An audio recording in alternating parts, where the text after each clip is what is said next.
Snow slashed across the Montana fields like cold knives, the wind howling through broken fences. In the middle of that brutal storm lay a small girl, curled around a younger child, both trembling, both fading. A soaked note beside them read, "No one's child." The rancher, Cole Maddox, stopped dead in his tracks. Their lips were blue, their breaths shallow, and as the girl whispered, "Please, don't leave us," Cole knelt, lifted them gently, and said, "You're mine now. I'm not losing you to this cold." The wind clawed at Cole's coat as he carried the two half-frozen children toward his ranch. Snow stuck to their hair, their clothes stiff with ice. He tightened his grip, heart pounding, anger rising at whoever abandoned them. The note crumpled in his pocket as he whispered, "Not today. Not on my land." The older girl trembled but kept her tiny brother close, proving a strength no child her age should ever need. Inside the warm cabin, Cole placed them near the fire, rubbing their hands gently. Steam rose from their frozen clothes as he wrapped them in blankets. The older girl tried to keep her eyes open, whispering, "Don't take him away. He's all I have." Cole felt something heavy settle in his chest. The storm outside roared, but inside, the battle for their survival had just begun. He heated soup, lifting the spoon to her lips. She resisted at first, not trusting kindness after a life of cruelty.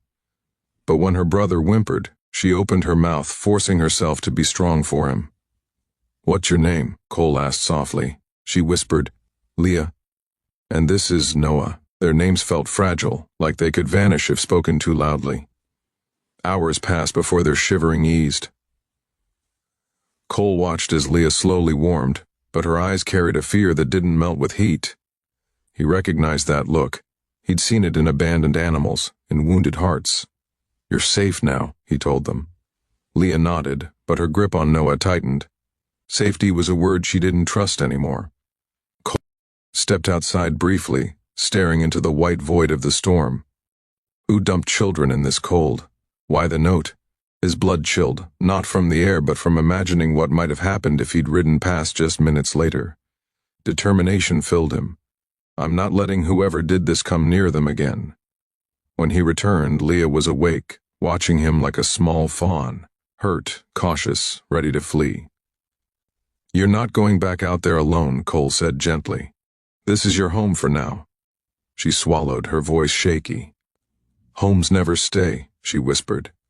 The words hit Cole with the weight of a lifetime of abandonment. Over the next hours, Noah stirred, finally crying softly. Leah's eyes filled with relief. Cole held the baby carefully, warming his tiny hands. "He's strong," Cole said. Leah's lips trembled. "He has to be."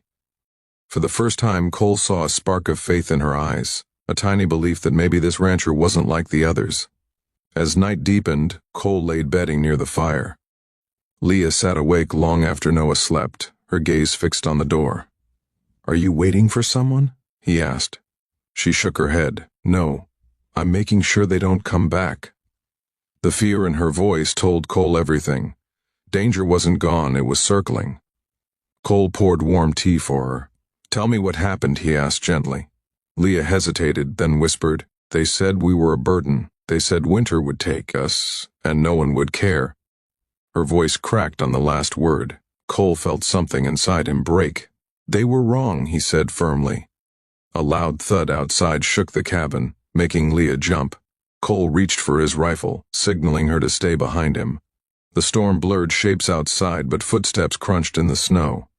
Someone was out there, watching. Leah's face drained of color. "They found us," she whispered.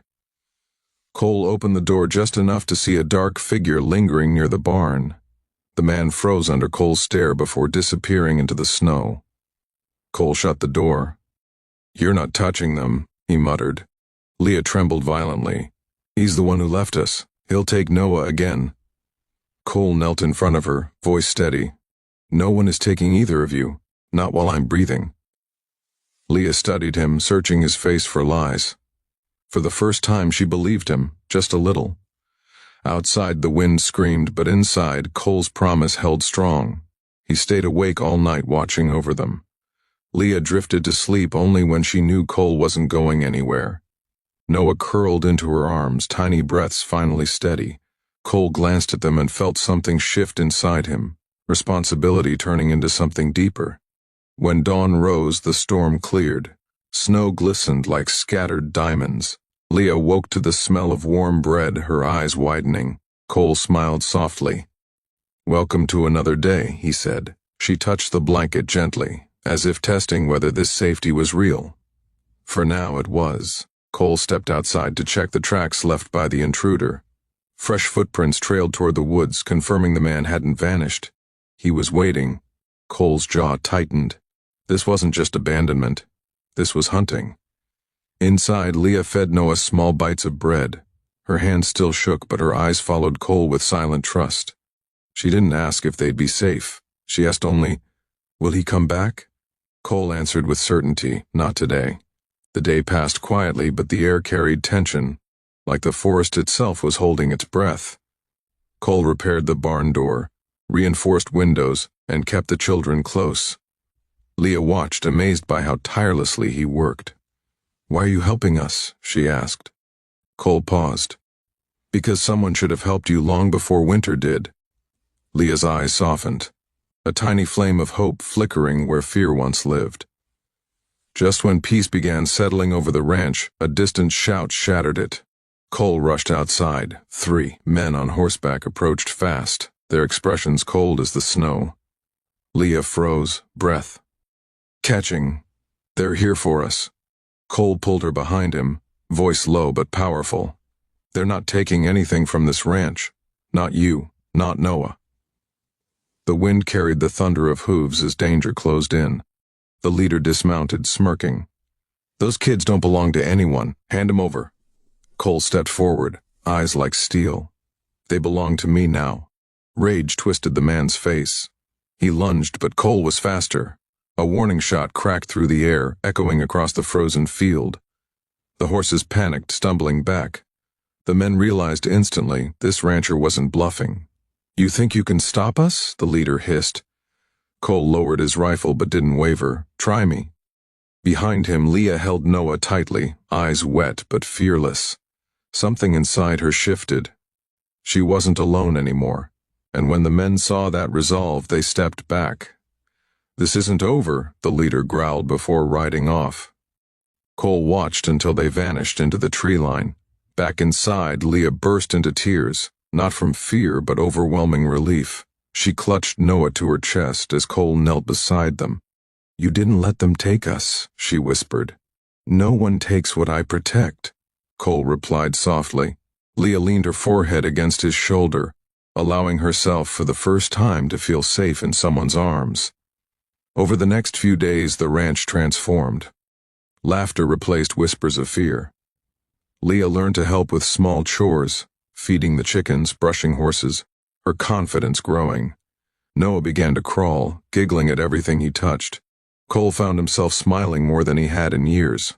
The cabin, once quiet and lonely, now felt alive with warmth and purpose. One evening, as golden light spilled through the windows, Leah asked a question that caught Cole off guard. "Are we really staying here?" Cole looked at her, at the girl who had fought winter with nothing but courage. "If you want to," he said. She nodded slowly, eyes glistening. "I don't want Noah to be no one's child. Anymore." Cole's heart tightened. "He isn't, neither are you. But peace is tested." Days later, the men returned, this time at dusk, quiet, intent. Cole heard the crunch of footsteps approaching the cabin. He moved quickly, placing Leah and Noah behind a wooden chest. "Stay low," he whispered. The door rattled violently. Leah covered Noah's mouth gently, tears silently streaming. Cole stood ready, heart pounding like thunder. The door burst open. 3 men stormed inside. Cole lunged, grabbing the first one, slamming him onto the floor. A second rushed him, but Cole fought back with the force of a man defending more than himself. Leah trembled as she watched, every beat of her heart echoing with fear and hope. Then the leader grabbed her arm. "Found you," he snarled. Before he could pull her away, Cole roared, grabbing the man by the collar and throwing him down.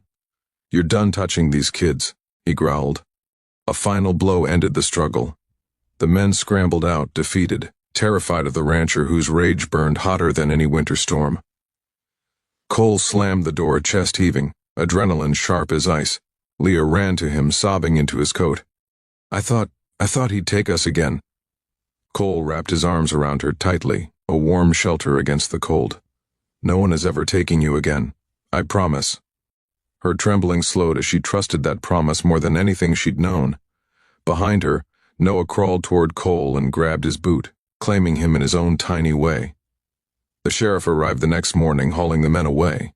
Cole signed papers declaring that Leah and Noah would remain under his guardianship until a court made it official. Leah watched anxiously from the doorway until Cole smiled and said, "You're not going anywhere." Relief and joy washed over her face as she ran into his arms, Noah squealing happily behind her. Spring warmed the ranch. Snow melted into soft green fields, birds returning with song. Cole built a small wooden sign outside the cabin. Maddox Family Ranch. Leah traced the letters with her fingers, tears shining. "Family," she whispered. Noah giggled, tugging her sleeve. Cole placed a gentle hand on their shoulders. "You're home now," he said, and for the first time in their lives the words felt